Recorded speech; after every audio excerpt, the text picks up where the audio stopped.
মক্কার গলির মাঝে ধুলো ও জনবহুলতার মধ্যে দিয়ে হাঁটতে হাঁটতে আমিনা আর তার ছোট্ট মেয়ে লায়লা অনেকটাই হারিয়ে গেছে।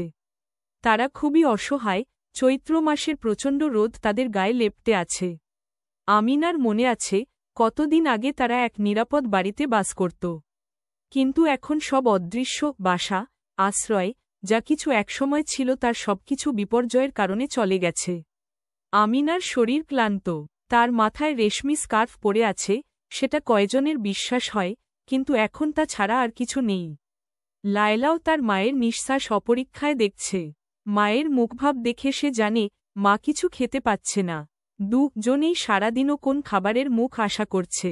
মনে মনে আমিনা আল্লাহর কাছে সাহায্য চাচ্ছে, হে আল্লাহ, তুমি আমাদের রক্ষা করো।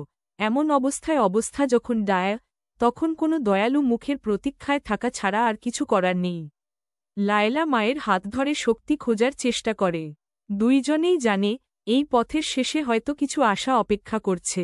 রাতের অন্ধকার যতই ঘন হয়ে আসছিল, আমিনা এবং লায়লা এক কোণে চুপচাপ বসেছিল। চারপাশে অন্ধকার এবং ভয় তাদের ঘিরে ধরছিল। এত ক্লান্ত এবং ভীত, তাদের মনে হোপলেসনেস ভর করেছে। আমিনা তার মেয়ের দিকে তাকিয়ে অন্তর থেকে একটা প্রার্থনা করতে শুরু করে, হে আল্লাহ, তুমি আমাকে সাহায্য করো। আমার লায়লার জন্য কিছু করেন। আমিনার ঠোঁট নড়ছিল, কিন্তু শব্দ ছিল না। তার আবেগ ঝরছিল চোখের কোণে। লায়লা তার মায়ের অবস্থান বুঝতে পেরে কাছে চলে আসে। সে মায়ের হাত ধরে ধরল এবং বলল, মা, আমি তোমার সঙ্গে আছি। শিশু মেয়েটির এই কথা আমিনার হৃদয়ে অনেকটা শক্তি দিয়েছে। যতই দুর্দশা তাদের ঘিরে থাকুক, লায়লার নিথর খরশে বলা কথাগুলো কাজ করছিল। দুজনে একে অপরের পাশে বসে কষ্টের মধ্যেও এক আশার সঞ্চার অনুভব করতে লাগল। অন্ধকারে তাদের মধ্যে এক অদ্ভুত সান্নিধ্য তৈরি হয়েছিল, মা ও মেয়ের অটুট ভালোবাসা, যা তাদের সকল সমস্যার মাঝে একটি আলো হয়ে জ্বলে উঠছিল। পরের দিন সকালে রবিনের আলো যখন ধীরে ধীরে শহরে প্রসারিত হচ্ছিল, আমিনা আর লায়লা গলির আশেপাশে বসে থাকা অবস্থায় নিঃসঙ্গ মনে করছিল। ঠিক তখনই এক দয়ালু বৃদ্ধ, যার নাম ইব্রাহিম, খুঁজতে খুঁজতে তাদের দিকে এগিয়ে আসেন। তিনি পুঁজির ব্যাগে করে কিছু খাবার এবং পানি নিয়ে এসেছিলেন। ইব্রাহিম তাদের দৃশ্য দেখে মর্মাহত হন। তিনি কাছে এসে বললেন, হে সন্তান, তোমরা কি কিছু খেতে চাও? আমিনা একটু আশ্চর্য হল না, কারণ তিনি মঙ্গলের অতি সামান্য কিছু আশা করেছিলেন। বৃদ্ধ তাকে খাবার ও পানি দিলেন। আমিনার চোখে জল এসে গেল। তিনি অনুভব করলেন, এই প্রথম দীর্ঘদিন পর সত্যিই কিছু ভালো হচ্ছে। লায়লাও আনন্দে চেঁচাতে লাগল, মা, খাবার। ইব্রাহিম তাদের নিরাপত্তা দিতে চাইলেন। আমার ঘরে কিছু রাত কাটাতে পারো। এখানে তোমাদের আশ্রয় হবে। আমিনা কৃতজ্ঞতার সঙ্গে মাথা নেড়ে সায় দিলেন। এই টুকরো আশা তাদের মনে নতুন জীবন সঞ্চার করল। এখন তাদের আরেকটি পথ চলার শুরু হচ্ছিল, আল্লাহর রহমত আর মানবতার ছোঁয়া নিয়ে। ইব্রাহিম আমিনাকে এবং লায়লাকে তার সাদাসিধে বাড়িতে নিয়ে গেলেন। বৃদ্ধ লোকটি তাদের এক কোণে বসতে বললেন, এখানে তুমি নিশ্চিন্তে থাকতে পারো। ঘরটি ছোট হলেও শান্তি আর তৃপ্তির আবহে ভরা ছিল। খাবার খেতে খেতে ইব্রাহিম তার জীবনের কষ্টের গল্প বলতে শুরু করলেন। আমারও অনেক সময় বড় বিপদের সম্মুখীন হতে হয়েছে, কিন্তু আমি আল্লাহর ওপর বিশ্বাস রেখেছি।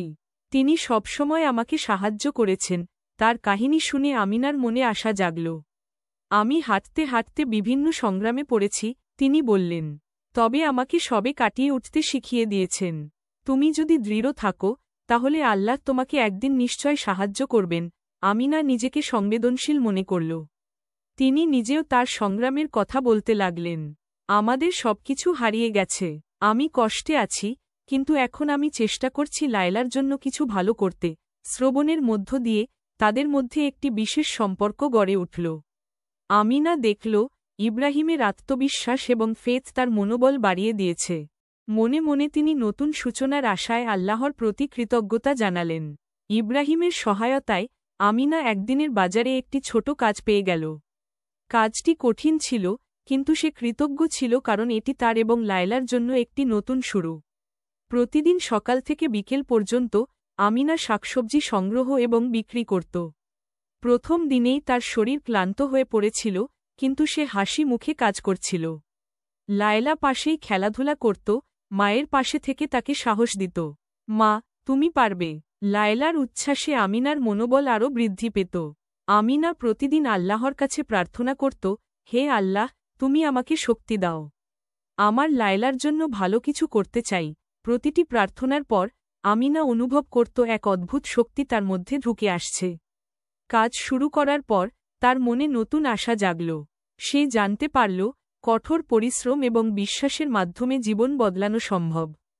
প্রতি রাতে নগ্নস্ব হাঁটতে হাঁটতে দুজনে একসাথে বসে তারা স্বপ্ন দেখতে লাগল, একটি সুখী ভবিষ্যৎ যেখানে তারা একসাথে থাকবে, সুখে ও সমৃদ্ধিতে। সপ্তাহগুলি পার হতে হতে আমিনা এবং লায়লা একটি স্থিতিশীল রুটিন গড়ে তুলল। সকালবেলা উঠে কাজ শুরু করা এবং রাতের শেষে কিছু খাবার খেয়ে বিশ্রাম নেওয়া তাদের অভ্যাস হয়ে গিয়েছিল। আমিনার কঠোর পরিশ্রম এবং সংকল্প আশেপাশের অন্যান্য ব্যবসায়ীদের মনে বিশেষ প্রভাব ফেলতে লাগল। তিনি প্রতিদিন শাকসবজি সংগ্রহ করতে এবং বিক্রি করতে গিয়ে কষ্ট করছিলেন, কিন্তু তার মুখে হাসি ছিল। লায়লা মায়ের পাশে থেকে সমর্থন করত এবং কখনো নিজের জন্য কিছু ছোট খাবারও কিনে আনে। তাদের মধ্যে একটি নতুন সঙ্গীতা গড়ে উঠছিল।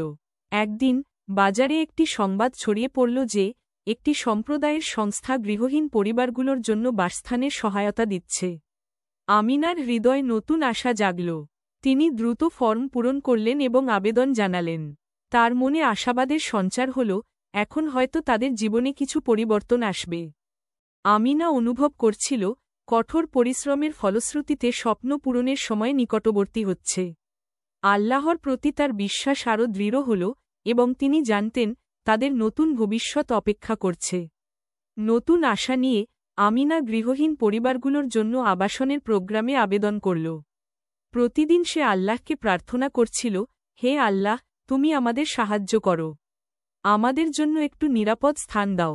দিনগুলি পেরিয়ে যায় এবং এক সকালে বাজারে কাজের পরে আমিনা একটি চিঠি পেল। তার হৃদয় প্রচণ্ড রকমের ধকছিল। চিঠিটি খুলে পড়তেই তার চোখের কোণে জল এসে গেল। সেখানে লেখা ছিল, আপনাদের একটি ছোট অ্যাপার্টমেন্ট বরাদ্দ করা হয়েছে। এই সুখবর আমিনার জন্য এক বিরাট ক্ষণ ছিল। সে লায়লাকে জড়িয়ে ধরল এবং আনন্দে কেঁদে ফেলল। আমরা একটি বাড়ি পেয়ে গেছি, লায়লা। তার গলা কাঁপছিল আবেগে। আমিনার মনে হল, এটি আল্লাহর সুনির্দিষ্ট উত্তর, তার প্রার্থনাগুলোর ফল। তিনি অনুভব করলেন, এটাই আল্লাহর রহমত, যা তাকে ও তার মেয়েকে সুরক্ষা দিচ্ছে। সংকটের মধ্যে যখন আশা ছিল না, তখন আল্লাহ তাদের একটি নতুন সূচনা উপহার দিলেন। আমিনার হৃদয় কৃতজ্ঞতা মুহূর্তে প্রকাশ পেতে লাগল। এই মুহূর্তে তিনি জানতেন তাদের জীবনে পরিবর্তনের সময় এসেছে। নতুন অ্যাপার্টমেন্টে প্রবেশ করে আমিনা ও লায়লা আনন্দে উল্লাস করতে লাগল। ঘরটি ছোট হলেও তাদের জন্য এটা ছিল একটি নিরাপদ জায়গা। তারা সিদ্ধান্ত নিল, নতুন জীবন শুরু করার জন্য ঘরটি সাজাবে। আমিনা ও লায়লা হাতে হাতে কাজ করতে থাকল। লায়লা গল্প বলছিল এবং খুশিতে হাসছিল। তাদের হাতে থাকা কিছু পুরনো কাপড় দিয়ে তারা দেয়াল সাজাল, আর কিছু গাছের টব নিয়ে এল, সেগুলো দেখতে খুব সুন্দর লাগছিল। এই মুহূর্তে আমিনা নিজের জীবনের কঠিন পথচলার কথা মনে করল। তিনি ভাবতে লাগলেন, ইব্রাহিমের সাহায্য এবং মুয়াক্কার মানুষের দয়ার জন্য তিনি কৃতজ্ঞ। এই সামান্য সাহায্যগুলোই তার জীবন বদলে দিয়েছে। আমাদের আশা ও বিশ্বাস কখনো শেষ হয়নি, আমিনা মনে মনে বলল। তিনি বুঝতে পারলেন, আল্লাহ বরাবরই তাদের সাথে ছিলেন। তাদের দৃঢ়তা ও সমর্থন, প্রতিবেশীদের ভালোবাসা, সবকিছু মিলিয়ে তাদের কষ্টের দিনগুলি এখন একটি নতুন সূচনার দিকে নিয়ে গেছে।